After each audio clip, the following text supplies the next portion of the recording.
straight from the heart of East Tennessee. This is 10 News at 5.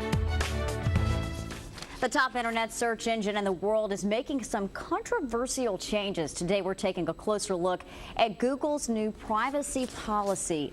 Welcome back to 10 News at 5. I'm Beth Haynes. Internet privacy rules are under the microscope once again as Google begins to overhaul its expansive policies. The company's new, more streamlined policies are set to take effect March 1st, but the impact of the changes reach beyond Google and into nearly all of the company's internet properties, including YouTube, Gmail, and Google+.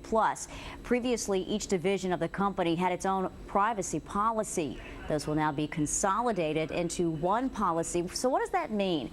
Now, all the data Google already collects about you from its different services, including searches, emails, contacts, calendar appointments, and location data, will be combined into one integrated database. This includes most elements of the company's Android operating system used in millions of cell phones around the world. Google says it's doing this to produce a better overall experience for individual users. One example Google provides, say you have a meeting that you've marked in your calendar. Google will potentially be able to alert you that you're running late and based on your location, give you real-time traffic information for how long it will take you to get there. It is worth noting, simply going to Google or going to YouTube and searching won't do it. You have to sign in to one of your accounts before the company can gain access to your information. Well, the change caused quite an uproar from users, advocacy groups, and even governments, both here and abroad. For more on that, we are joined by Dan Thompson from Claris Networks and Shane Rhyne of Ackermann PR. Really appreciate you both being with us, and we want you both to weigh in. Shane, we're going to start with you. At first glance, it sounds like a positive thing, you know, a more personalized user experience. So why are people up in arms over this? Honestly, I don't know, other than it just sounds new and scary to them. But what we're talking about isn't a change to their existing privacy policies. It's a consolidation of their existing privacy policies. The FTC and a congressional subcommittee last year recommended that companies that own multiple properties begin to streamline that process. They thought consumers were overburdened with having to manage too many privacy policies, and they recommended streamline those into one. Google took their 60 different properties and now said, we're going to do that, and everybody seems to be now upset and worried that this is something new, but what they're doing is they're taking those policies and streamlining them into a single privacy policy. So it's about consolidation. Now, part of the criticism comes from the fact that users really can't opt out of the changes. In order to do so, their only option is to avoid the new policy, using the services to avoid this new policy. But there's some confusion there. It's a little bit of a misnomer. What happens is, if, again, as you had stated earlier, if you sign in anonymously on Google Search, YouTube, or any other services, then yes, you're into the system. What they're looking at is the Google profile, which you use to create that account. Now you have two options. It's either publicly available or not. But within there still, you have a new tool called Google Dashboard, which lets you actually go in and fine tune and see what is publicly available and fine tune and change that.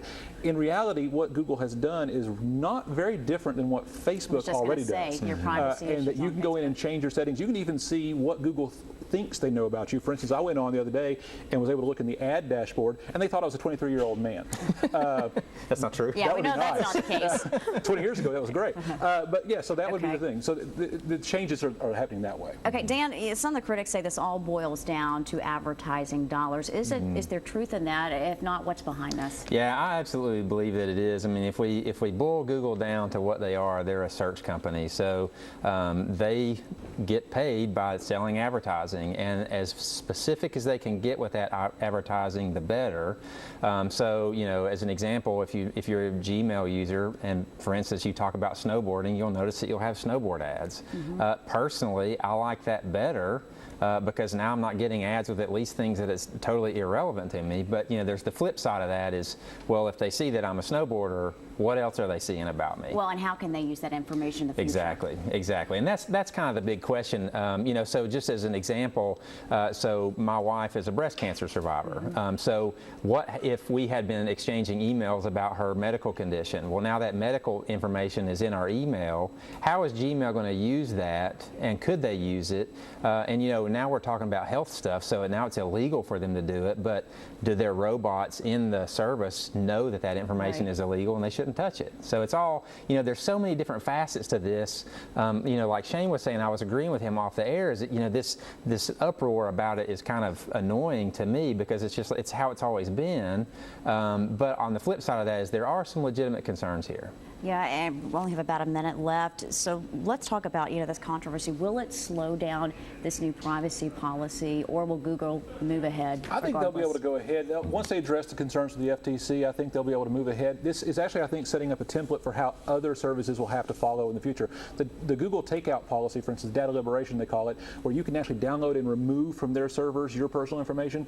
No one else is doing that. You cannot remove photos you've uploaded to Facebook or status updates you've uploaded to Facebook about, your breast cancer stories or things like that. You can't take them off, but you can with Google. So I think they're going to set the model for how it will go in the future. All right, Dan and Shane, we always appreciate you guys coming on. Thanks a lot. Thanks. All right, good to see you.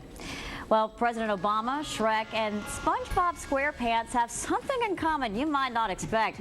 They've all been immortalized in